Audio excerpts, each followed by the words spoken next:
रोल्पाको गङ्गादेव गाउँपालिका वडा नम्बर 5 फुलबासका 18 वर्षीय टोपेन्द्र बहादुर खर्तीले सोही ठाउँ जोगीडाँडा बस्ने पूर्णबहादुर विकका छोरा 10 वर्षीय बालक खगेन्द्र विकलाई घरभित्र पसेको भनेर निर्घात कुटपिट गरेका छन् र उद्धार गर्न गएका एकजना माथि पनि आरोपी टोपेन्द्र बहादुर खत्री र उनका अङ्कल मिलेर धारिलो हतियार प्रयोग गरेर गम्भीर घाइते बनाएको खबर सार्वजनिक भएको छ।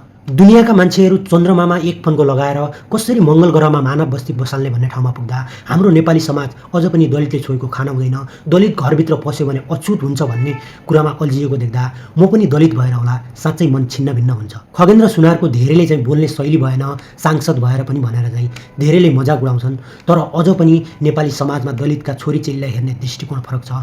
अन्तर्जातीय विवाह गरेकै कारण दलितको छोराको हिरासतमै विवश हत्या हुन्छ, घरभित्र पसेकै न्युमा दलितको छोरालाई निर्घात कुटपिट गरिन्छ। यस्ता जातीय विभेदका हजारौं दर्दनाक घटनाहरूको सागर छ के खगेन्द्र सुनारको आँखामा। पछिल्लो समय जातीय विभेदका नाममा भएका यस्ता घटनाहरूले प्रहरी प्रशासन, कानुन र सिङ्गो नेपाली समाजको धज्जी उडाएको छ।